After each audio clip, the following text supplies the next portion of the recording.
Die toekoms geopenbaar in die lig van Gods ewige woord.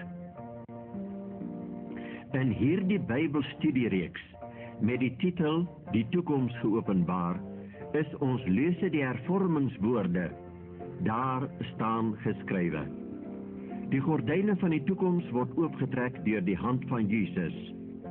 Ons sien nou die panorama van gebeure om die grootste en indrukwekkendste skouspel van alle tye. Iets wat binnekort die hele wêreld gaan verskrik. Stel u voor dit is middernag en daar begin die son skyn. En u hoor die gebrul van orkane soos die krete van diaboliese wesens op 'n pad van verskrikking en verwoesting. Stel u voor daar kom zwaar, swart wolke op en hulle bots donderend teen mekaar. Die hele oseaan word 'n geweldige kookpot. Die aarde dui uit en skeur oop, dat het lyk asof alles wat daar is vergaan. En dan, mysterieus, verskyn daar 'n klein wolkie in die ooste, en dit kom nader, en dit word groter en groter en witter, totdat u sien dis miljoene blinkende engele saam met Jesus van Nasaret, wat in triomf na hierdie planeet toe terugkeer. Hierdie keer, nie as 'n hulpelose babietjie, vir wie daar geen plek, behalwe 'n stal in ou Bethlehem is nie, maar nou as glorieryke God en as koning van die konings en Here van die Here. Wat sou u sê? Wat sou u doen? Is die uur regtig op hande dat Jesus gaan terugkeer en vir hierdie planeet sê, dis sluitingstyd, ek neem oor? U moet verstaan, die verlossingsplan van Jesus is nie volkome, tensy hy terugkeer en opeis wat syne is nie. Daarby het hy 'n dag van afrekening met die Satan wat hom hier op hierdie aarde vermoor het. Jesus was die skepper van hierdie planeet volgens Johannes 1, Kolossense 1 en Hebreërs 1. Hy het dit gemaak. Die bestuur van 'n pragtige volmaakte aarde het hy aan Adam en Eva opgedra. Die Satan het, soos ons weet, gekom en met bedrog die planeet van hulle geskaak. Hy het in beheer gekom van alles. Toe God die losprys vir die gijslaers moes betaal, het Jesus gekom en ons weet hoe hy hier behandel is. Die verste wat God kon daal het hy gedaal. Jesus is bespot. Hy is gehoon. Hy is toe vermoor. Maar Jesus se dood het die losprys vir elke kind van Adam betaal. Elke mens kan vry wees as hy wil. Ek herhaal, elke mens kan vry wees as hy wil. Hy moet self net kies. Toe Jesus Golgotha's heuwel uitgeklim het met die kruis op sy skouers, was al die woede en die venyn van die Satan op hom gerig, is al die magtige kanonne van die rebellie op hom afgevuur, maar hy het nie gewankel nie. En toe hy sterwe met 'n groot stem uitroep, dit is verby, toe lui die doodsklokke van die duiwel en sy handlangers op hierdie planeet. Jesus, as die tweede Adam, herwin alles wat deur die eerste Adam aan die Satan afgestaan was deur bedrog. Gewis het God en die hele heelal geween toe hulle Jesus die smart sien ly om die Satan onder sy voete te verbrysel. Maar toe hy opstaan, het daar die verruklikste lofsange langs die gewelwe van die heelal af weergalm. Christus het getriomfeer oor die Satan. Jesus kon vir sy Vader sê, die werk wat u my gegee het om te doen, het ek volbring. Na sy opstanding het Jesus onder groot gejuich na die hemel toe opgevaar. Die engele het gesing, hef op julle hoofde, o poorte, ja, verhef julle ewige deure, dat die erekoning kan ingaan. Wie is tog die erekoning? Die Here sterk en geweldig, die Here geweldig in die stryd. Maar toe het Jesus sy disippels agtergebly op die donker aarde, Hulle het bedroef gestaan en opkyk toe hy van hulle af weggaan. Hulle was bang vir die toekoms sonder Jesus en met die Satan nog los. Jesus het hulle droefheid en angs begryp, maar hulle moes bly om die evangelie van die kruis aan alle mense op die aarde te bring. Hulle het dit verstaan, maar nogtans, daar gaan hy weg van hulle af. Sal hulle hom weer sien? Jesus het hulle gevoel van verlatenheid begryp. 2 spesiale engele is na hulle gestuur met 'n laaste boodskap van hulle leier Jesus Christus. Ons lees: En toe hulle nog stip na die hemel kyk terwyl hy weggaan, staan daar 2 manne in wit klere by hulle wat sê: Galileese manne, waarom staan julle en kyk na die hemel? Hierdie Jesus, wat van julle opgeneem is in die hemel, sal net so kom soos julle hom na die hemel sien wegvaar het. Handelinge 1 verse 10 en 11. Dit was Jesus se laaste belofte aan sy kinders op aarde. Ons onthou natuurlik ook die pragtige belofte van Jesus wat hy vroeër gemaak het, nie waar nie? Laat julle hart nie ontsteld word nie. Glo in God, glo ook in my. In die huis van my Vader is daar baie wonings. As dit nie so was nie, sou ek dit vir julle gesê het. Ek gaan om vir julle plek te berei. En as ek gegaan en vir julle plek berei het, kom ek weer. En sal julle na my toe neem, sodat julle ook kan wees waar ek is. Sodra al die mense op aarde gehoor het van die verlosser Jesus Christus, wat met sy dood hulle losprys betaal het, en sodra almal besluit het vir of teen hom, sal die einde kom. Dan sal Jesus weer terugkom na hierdie aarde toe. Dan sal die afrekeningsdag aanbreek vir die Satan en sy engele wat Jesus vermoor het. Dan tree Jesus op as die nuwe heerser van die aarde. Sien u? Hy voltooi sy aardse sending met sy persoonlike terugkeer, terug na sy eiendom toe. Maar, vra sommige mense, sal daar dan werklik 'n einde kom?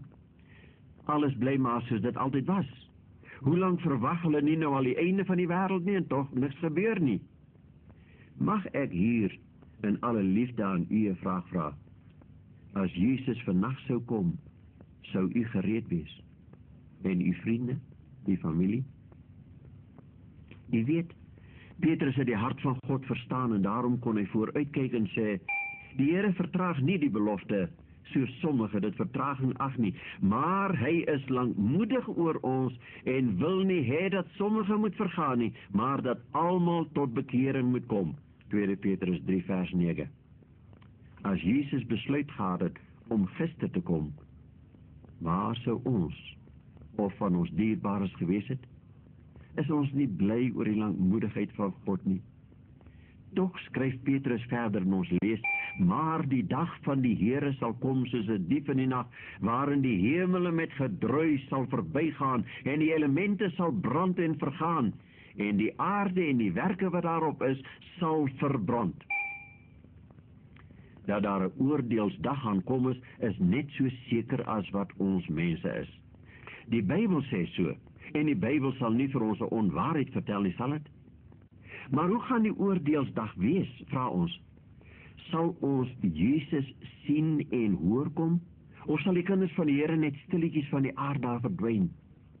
Hierdie is baie belangrike vrae, waarop ons duidelike antwoorde moet kry, gedagtig daaraan, dat die eerste koms van Jesus selfs die grootste skrifgeleerdes onverhoeds betrap en hulle die ewige lewe gekos het. Die duiwel sal alles moontlik probeer om ons te verwar aangaande die tweede koms van Jesus. Daarom mag ons na niemand of niks anders luister as net na die woord van God self nie. Kom ons vra dus hierdie vrae aan gesaghebbendes wat die antwoorde ken. En dit is beslis nie aardse, feilbare mense wat hulle opinies omtrent die saak uitspreek nie. Ons wil nie opinies hê nie. Die Bybel alleen het die sleutel tot ons vraag.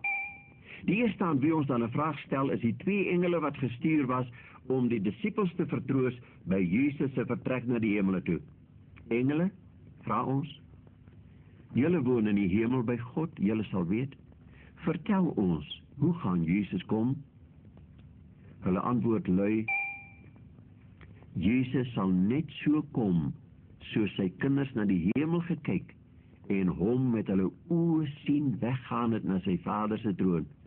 Soos hy gegaan het, sal hy self weer kom. Dus liggaamlik en sigbaar vir die mense oog. Die disippels het Jesus sien vertrek in die liggaam waarmee hy opgestaan het. Kom ons kyk wat die Bybel te sê het oor Jesus se liggaam na sy opstanding. Die disippels het gedink hy is 'n gees, onthou u.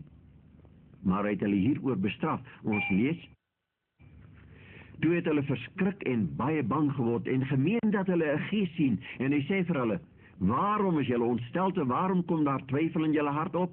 Kyk na my hande en my voete, want dit is ek self. Voel aan my en kyk, want 'n gees het nie vlees en bene soos julle sien dat ek het nie. En terwyl hy dit sê, wys hy hulle sy hande en sy voete. En toe hulle van blydskap nog nie kon glo nie en hulle verwonder, sê hy vir hulle: Het julle hier iets om te eet? Daarop gee hulle hom 'n stuk gebraaide vis en 'n stuk heuningkoek, en hy het dit geneem en voor hulle oë geëet. Dit is ek self, sê Jesus vir sy disippels na sy opstanding. Kyk na my hande en my voete. Jesus sou sy disippels tog nie bedrieg het met 'n liggaam wat nie syne was nie. As hy sê dis hy self, is dit hy self. Toe die ongelowige Thomas later nie wou glo dit was Jesus wat aan die ander verskyn het nie, het Jesus vir hom gesê: Bring jou vinger hier en kyk na my hande, en bring jou hand en steek dit in my sy, en moenie ongelowig wees nie, maar gelowig. En Thomas antwoord en sê vir hom: My Here en my God. Laat ons noukeurig let op twee belangrike punte hier. Eerstens, dit was Jesus self wat aan sy disippels verskyn het met sy eie liggaam en die merktekens van die kruis aan sy liggaam. Die Here sê: As jy dit nie glo nie, is jy 'n ongelowige. Tweedens, toe Thomas die merktekens van die kruis aan Jesus se liggaam sien, roep hy uit: My Here en my God. As ons ware gelowiges is, moet ons twee dinge glo. Jesus het liggaamlik opgestaan en Jesus is God. As ons dit nie aanneem nie, klassifiseer Jesus ons as ongelowiges. Ons vra nou vir die magtige prediker, die apostel Paulus, of Jesus in sy eie persoon gaan terugkom na hierdie aarde toe. Hy antwoord: Want die Here self sal van die hemel neerdal. 1 Tessalonisense 4 vers 16. As Paulus dit glo, glo ek dit ook. Kom ons vra nou vir Jesus hoe hy gaan kom. Hy weet toch die beste hoe dit sal wees, nie waar nie? Jesus, vra ons met groot belangstelling, sal die mense op aarde u sien kom? Sy antwoord is kort en eenvoudig: En dan sal hulle die Seun van die mens op die wolke sien kom, met groot krag en heerlikheid, en dan sal hy sy engele uitstuur, en hy sal sy uitverkorenes uit die 4 windstreke versamel, van die einde van die aarde af tot by die einde van die hemel. Let wel, wanneer hulle Jesus sien kom, kom haal hy sy uitverkorenes. Die twee dinge val saam. Ons vra maar: Here, sal u koms dan sigbaar wees vir die hele wêreld? Bedoel u dit so? Verduidelik asseblief dat ons dit nie misverstaan nie. Jesus antwoord: Want soos die weerlig uit die ooste uitslaan en tot in die weste skyn, so sal ook die koms van die Seun van die mens wees. Matteus 24 vers 27. Weerlig is sigbaar vir elke oog, is dit nie? Toch verstaan party mense dat net 'n uitgesoekte, bevoorregte klompie die koms van ons Here sal sien, en dan ook nie eens met ons letterlike oë nie. Is dit so? Johannes, die openbaarder, is gereed om ook hierdie waarheid aan ons te verduidelik. Johannes sê, en hy sal nie lieg nie: Kyk, hy kom op die wolke en elke oog sal hom sien, ook hulle wat hom deursteek het. Openbaring 1 vers 7. Elke oog sal hom sien, sê die Bybel. Dan beteken dit seker tog elke oog? Ook selfs hulle wat hom deursteek het? Dus sy vyande sal hom ook sien kom. Glo u die woord van God? Maar Johannes gaan nog verder. Hy beskryf die verskriklike paniek wat sal losbars onder Jesus se vyande wanneer hulle hom met hulle eie oë sien kom. Hy skryf en ons lees saam: en die hemel het weggewyk soos 'n boek wat toegerol word, en al die berge en eilande is uit hulle plekke versit, en die konings van die aarde en die grootes en die rykes het hulle weggesteek in die spilonke, en die rotse van die berge en vir die berge en die rotse gesê: val op ons en verberg ons vir die aangesig van hom wat op die troon sit, want die groot dag van sy toorn het gekom, en wie kan bestaan? Hulle sien die aangesig van Jesus en hulle sien hom op 'n troon sit. Johannes sê dit. Sal Johannes vir ons hier oorleef? Nee. Die goddelose vlug paniekbevange van Jesus se aangesig af weg. Hierdie dinge het nog nie gebeur nie. Dus is die koms van Jesus toekomstig. Elke oog moet hom sien. Trouwens, Jesus plaas sy goddelike stempel op hierdie waarheid waar hy beweer, en dan sal die teken van die seun van die mens in die hemel verskyn, en dan sal al die stamme van die aarde rou bedryf, en die seun van die mens sien kom op die wolke met groot krag en heerlikheid. Matteus 24 vers 30. Al die stamme sal rou bedryf as hulle Jesus sien kom. So sê Jesus self. Almal sien hom kom. Is dit vir u duidelik? Enige iemand anders wat alreeds onsigbaar gekom het of nog sal kom, is nie die Christus van die Nuwe Testament nie. Hy leer ons anders. En nie net sal elke oog Jesus sien kom nie, maar elke oor moet hom ook hoor kom. Jesus beskryf sy koms en hy sê: en hy sal sy engele uitstuur met harde trompetgeklank, en hulle sal sy uitverkorenes versamel uit die 4 windstreke van die een einde van die hemel af tot die ander einde daarvan. Paulus bevestig Jesus se woorde. Hy sê: want die Here self sal van die hemel neerdaal met 'n geroep, met die stem van 'n aartsengel en met geklank van die besuin van God.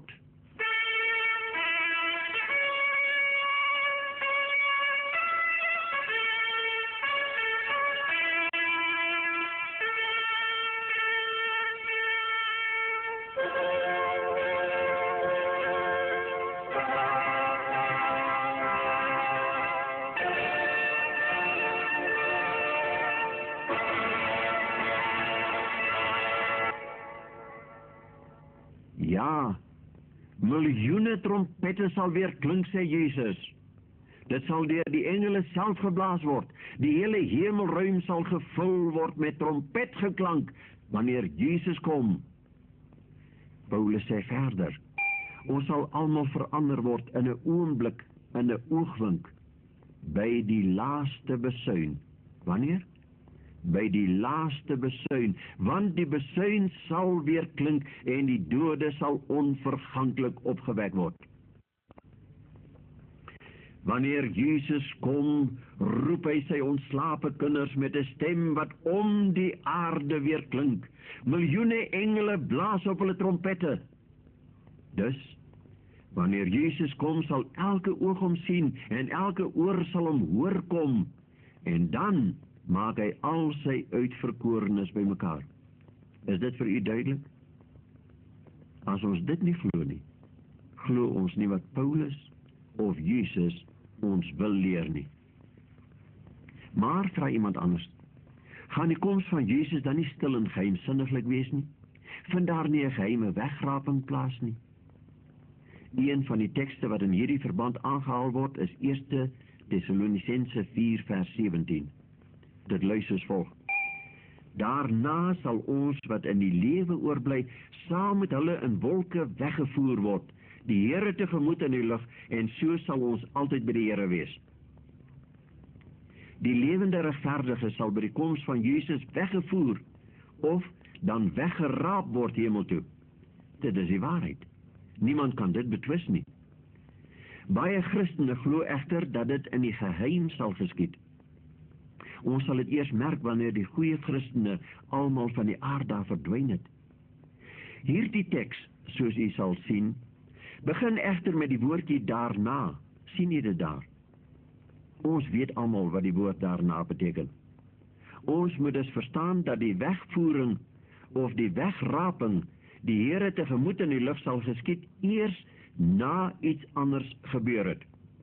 Kom ons lees dan vers 16, wat net voor vers 17 daar staan geskrywe, want die Here self sal van die hemel neerdaal met 'n geroep, met die stem van 'n aartsengel en met geklank van die besuin van God, en die wat in Christus gesterf het sal eerste opstaan daarna. Uit hierdie teks is dit meer as duidelik dat net 'n valse Christus in die geheim sal kom, sodat niemand hom sal hoor of sien kom nie.